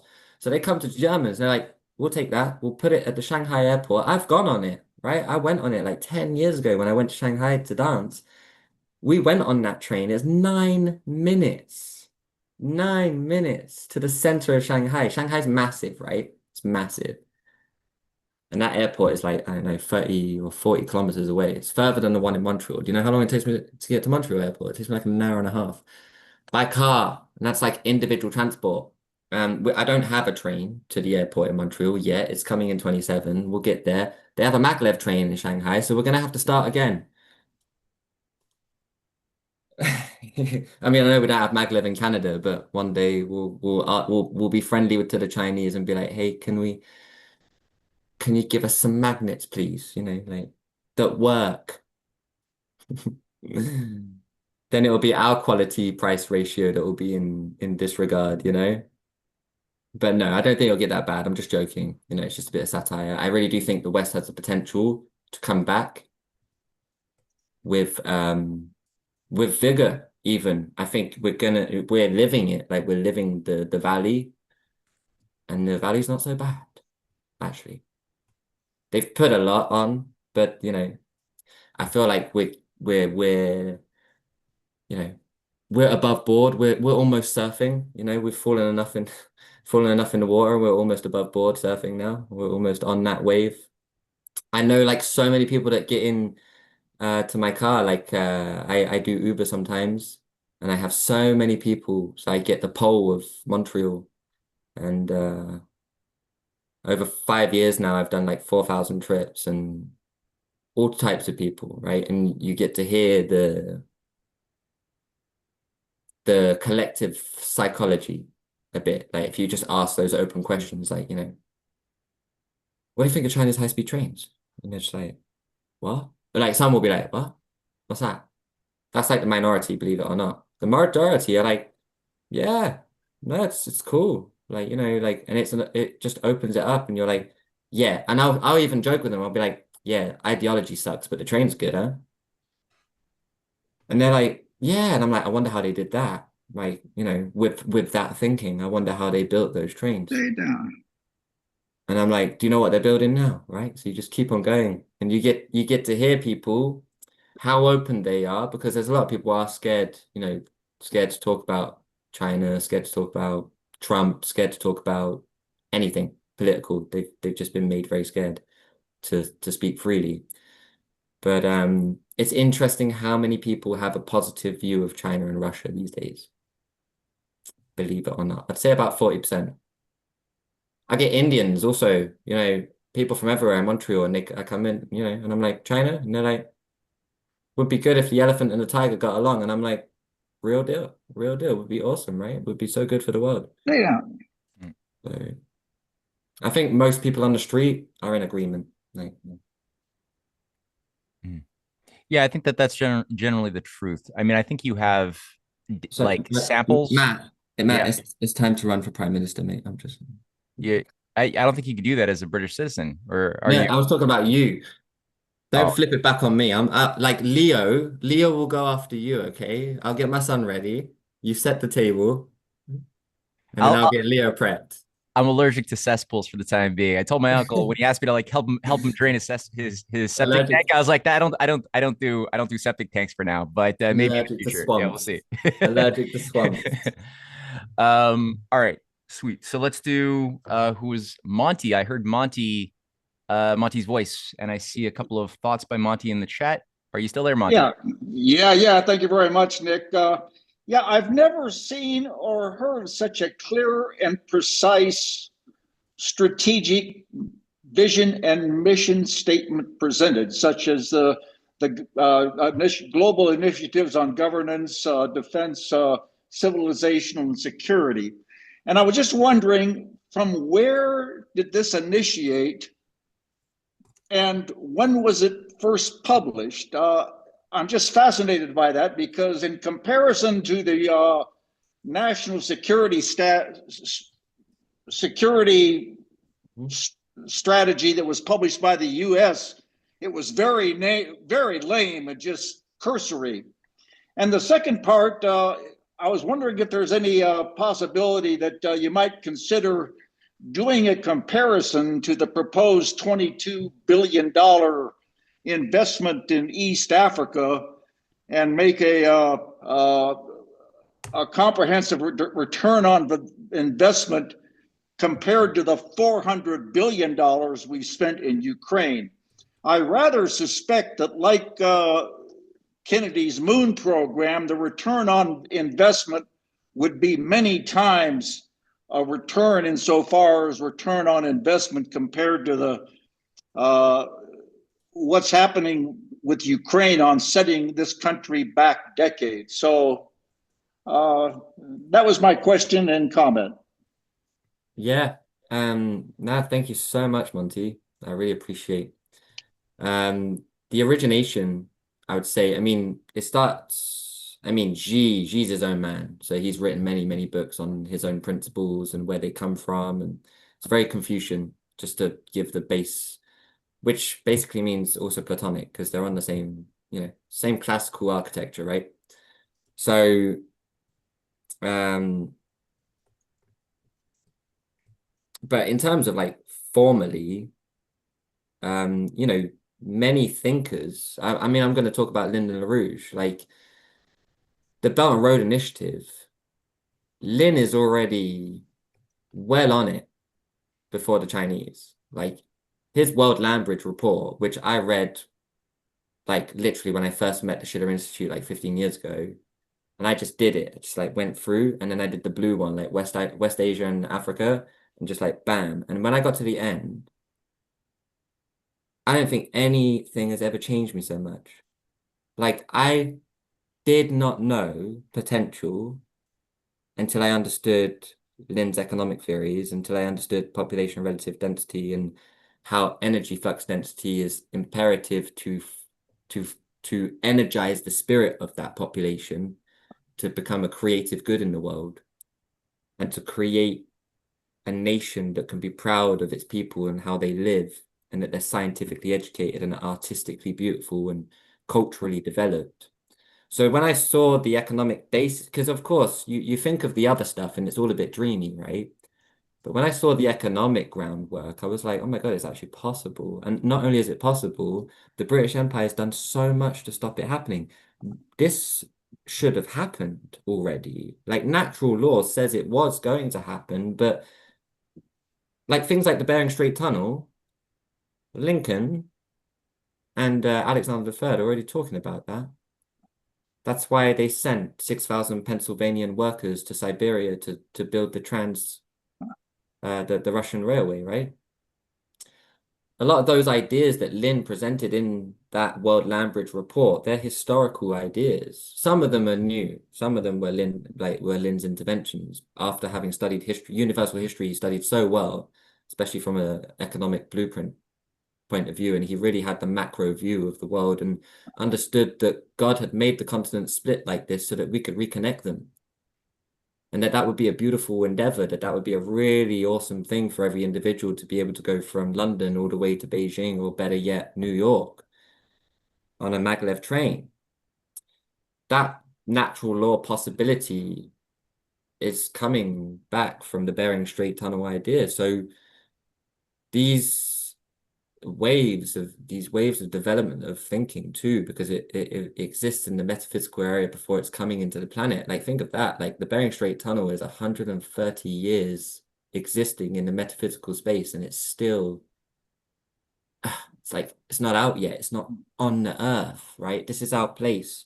This is where we can do things. This is where we can alter, we can intervene, and we're not. And we have ideas out there that like Lin had a whole report of ideas, just idea after idea, and the economic basis for them will lift the status of mankind. So like it's just so crazy. I have many times sat down and imagined the potential. I look at things like population growth a lot to kind of get an idea as an investor as well, like where we're going and how many people are going to be in a given space. I mean, it's kind of important to know. And because everything's coming from the mind, everything that is or has come to be in the world starts in the spirit, but then moves into the mind and then comes out through the actions of the body. And whether that's art, science, industry, whatever, that's what we are. We are Margo Vivo Dei. We are made in the image of our creator. We can create. We can do what we imagine. And Americans have had these ideas. This is not a Chinese idea. It's just that China loves ideas, and Xi especially loves ideas and has taken on many of the great world thinkers' ideas and been like, I'm gonna try this. And look at him go. I mean, someone come to East Africa with me. You know what I mean? Like, come along. It's not what they showed you, you know, at that concert. It's just not. And it's rapid. I think it's because in the West, it's that thing of like when we do build a road, it does take a long time now. Right? So our reality is very much very, very depressed because like if you're living on a street where the government's told you put up a note on your board like, oh, next week we've got to do the pipes, that's summer gone. You know, like They're going to be there drilling outside your house, one guy with a hammer for, 6 months trying to fix that pipe. That's, Canada that I find sometimes. I gotta be honest. Europe's better still in the sense of getting it done. But honestly, we used to really get it done. When we built I'm looking at the Channel Tunnel. It's like 4 to 6 years. Yeah. It was a world first. It was a world first to build a tunnel underneath the sea connecting Britain and Europe. And we did it in like 4 years with the French in cooperation. Like we get along well enough. You know, now we have Brexit and all this silly stuff. It's all distraction. It's all smoke and mirrors. It's rubbish. Everything so that we don't have to do anything at all. Like we could have built another tunnel by now from like Cornwall all the way down to Britannia, but and we could have built a tunnel from Morocco to Spain and across the Gibraltar Strait. But that's why we got Gibraltar, by the way, in case anybody was wondering, so that we can't build a train under there because we'll just blow it up because our military sat on a rock. These are things that Lin has scaled out, and the Chinese have just gone. I guess they took a look. I mean, someone must have taken a look at Lin's work over there and just been like, "What on? This is amazing." But they have. It's not just they got their own civilizational quantum too. They don't just need us. It's just worth looking at, and I think there's many Hamiltonian principles in this, Monty. Yeah, I think, and yeah, just to get to the end of it, I like your idea of a kind of scale article to show how much greater the 22 billion investment in East Africa was than the 400 billion of killing 500,000 Ukrainians this year in the soil. Just this year. It's like, okay, guys, it's bad. Naughty. Thank you much. Thank you. Yeah, what I really like, Nick, is your appreciation of the causal role of ideas as not just these ephemeral, abstract things, but as real, efficient causation of the material universe, and that ability to think rationally about how the immaterial metaphysical domain where ideas exist for right or for wrong directly changes and causes the flow of potential for good or for bad in the material world that we live in. And I'm as well as grateful as you are to being introduced via LaRouche to a philosophy that allowed that to be more solid in the mind. But the benefit that method has to cut through garbage and to really discern, like, how do you measure the right course of action versus wrong courses of action going into the future, is so vital.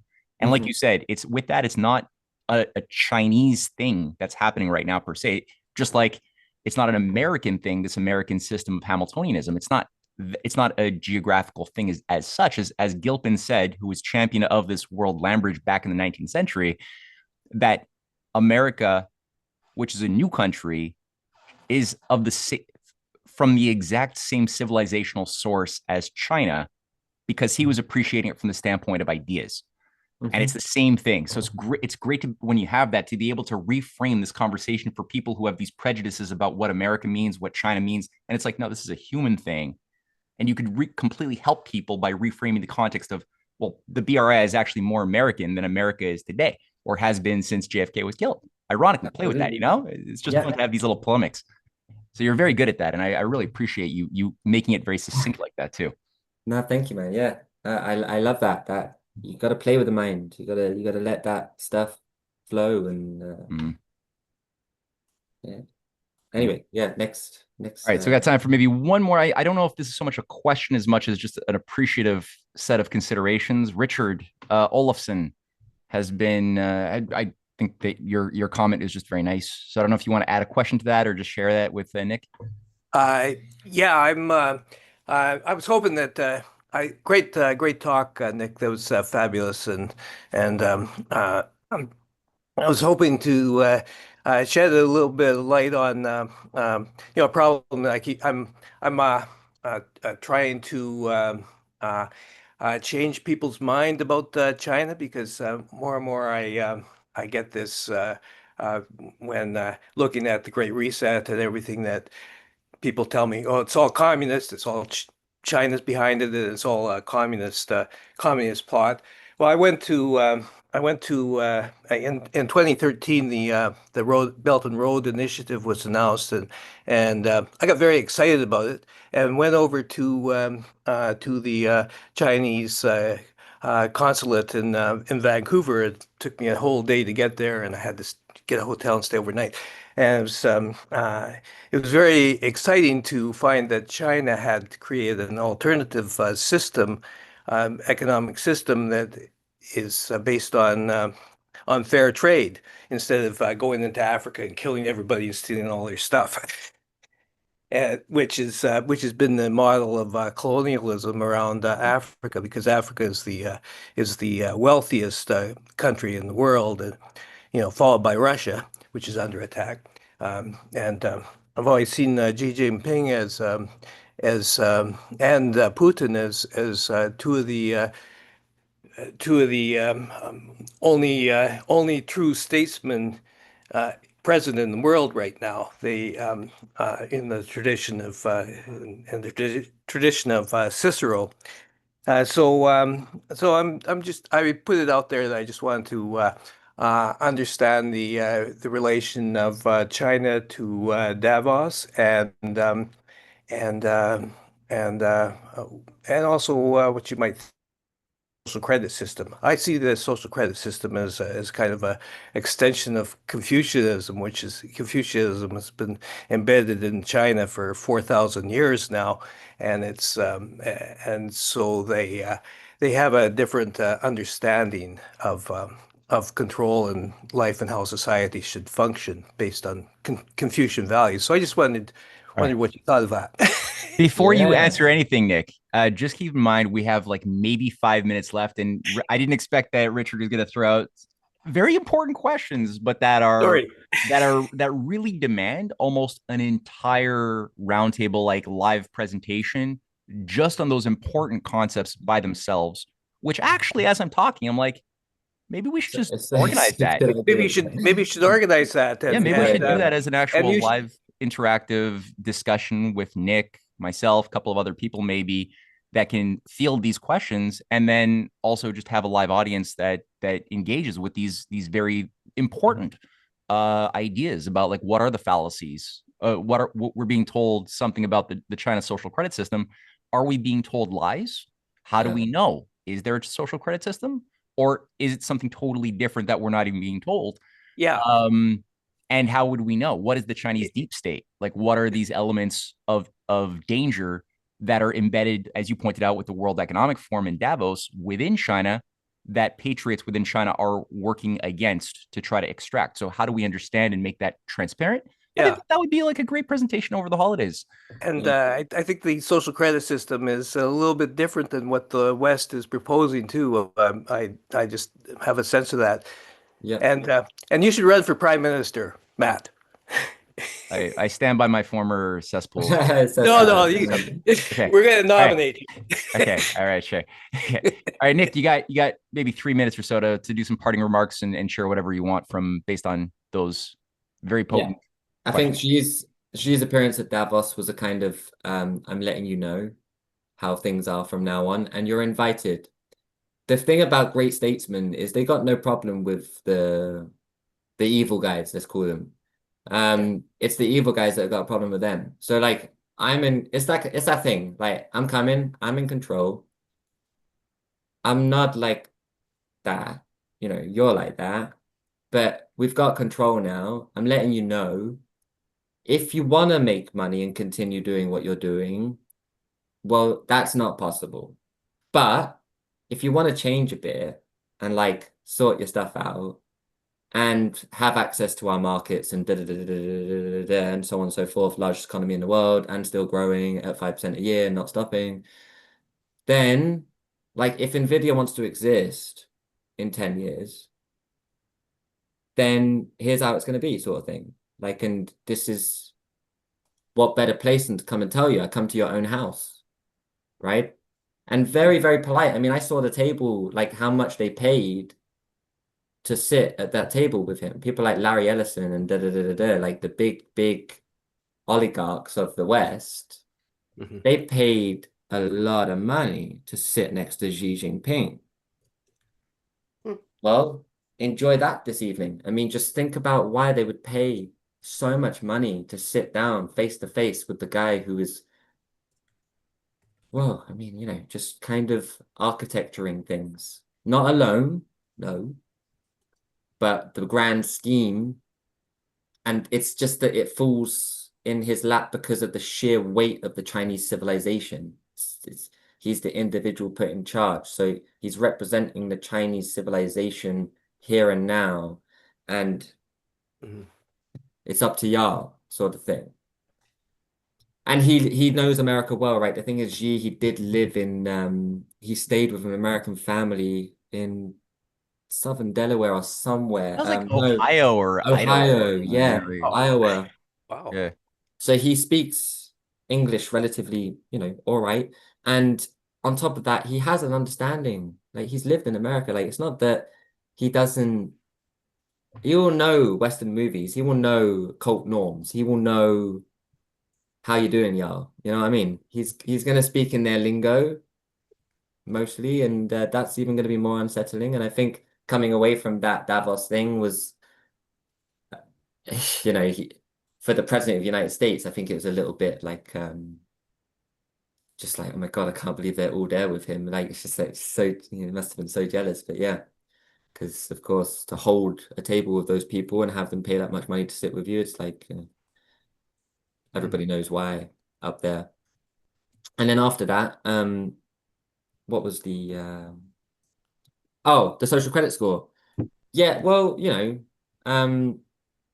I don't need to talk about the West. We all know we have a credit score. We all know like if you don't pay your debts, you're gonna never get a credit card for like the next 10 years. We know in Britain we have a massive headquarters for all of this financial stuff up in Manchester, where like if you get into financial trouble or like they won't you'll be blacklisted from any bank for a good 7 years. If you get a criminal record in England, you'll be blacklisted from any financial institution for like 15 years, right? So calling the kettle black a bit, but let's talk about it for its abstract value. I mean, is a social credit score really a bad idea when you have billions of people? I don't think it is, if you think about it in a way of that it encourages good behavior. I think the problem that people have is if I make a mistake, am I punished unfairly, or do I still have justice? Or can that be used against me in some political form or because that's not justice, right? You can't apply laws directly without any nuance. That's legalism, and that's what we're getting in the West now, which is almost feudal, right? You as a judge, the whole point of the judge is to nuance, is to understand the complexities of the individual, what they're going through, why, how they got there, and then after that, why they committed the crime. And that's actually a Western construct. So we just want to check that with any kind of social grading, let's call it scores, grading, whether that decides how much or how little access we get to something, it does have dystopian shades to it. But I think China, based on what they've done with their actions economically, I think we can think the right way about it for now because it's not being used en masse. It hasn't been universalized across all of China yet. It's still very much in development phase. I don't think their main point with it is to control people. I actually think it's to encourage better and better behavior, not just, and it does say social, so it's like in a social way, like the public good. I don't know what that means yet. I mean, I really don't, but maybe that means if you take someone's been bagged out for them, you get a little bit more of this or that. I don't know. You get better interest on your credit card. I don't know. But it's cool if it works, because I'll be taking your bin bags out, Richard, if it means they give me half a percent drop, right? I'll take everybody's bin bags out, mate, because I'm young. So if it works like that, then that really is a social credit score that's platonic and humanist and has justice in it. If it gets too linear, and I think that's what they're kind of juggling or struggling with, is like machines and stuff have this very linear way of doing things. And the machine is going to be like, you're caught, go to jail, blah, blah, blah, blah, blah, blah, blah, right? But we need a judge to be like, hang on there. Wait. What happened yesterday? Right? And if you don't have that human intervention always with law, I mean, humans can do it. Like, we are doing it. So, like, look at the car fines or whatever in Montreal, or like, jaywalking fine and stuff like this. Like, just legalism. You didn't put anybody in danger. You didn't do anything to affect the public good. But you go get slapped with $250 because they're sat there waiting for you to do it. Is that law? No. So anybody who understands what justice is, it's that thing of like, that's not just going out and trying to catch people when it's pouring with snow. That's not just. That's not a just state. That's not keeping everybody safe. You're distracting people from what they're doing, which is supposed to be driving. Mm-hmm. So we have a lot of this in the world. I think our legal systems are getting tired as well. And I think that's why China comes up with something like this, because they want to use technology. They want to use the power of digital to make the legal system better, and maybe to increase the potential justice in China. Because I know, there have been things, but yeah, that's my 2 cents on it. Good. Thanks so much. Good talking points that you gave me. Appreciate it. Thank you. Thanks for the question. It's great. It's a big one. We really should do a podcast on that. Like, yeah, let's do it. Let's absolutely do it. We can invite in Jeff J. Brown too. Maybe I think that would be a fun roundtable and just field, maybe whether a podcast or whether a live thing with a live audience, kind of like this kind of format. We could talk about that, but I'll call you up later, Nick. Until then, you did a great job. Thank you so much for like just showcasing this great composition. It was beautiful. Thank you everybody for sharing this. Great way to round out the new year. And looking forward to meeting up next Sunday. We're going to have a class actually by Daniel Leach. Will be next Sunday's class. We're not stopping for the holidays. There's no rest for the wicked, so why should there be rest for the righteous? And Daniel Leach is a great poet, right? So he's going to go through something regarding Keats, Shelley, something to elevate the soul as a little Christmas and New Year's gift. So I hope to see everybody there 2:00 next Sunday. All right. Bye, y'all. Thank you. Have a lovely evening, everyone. You too.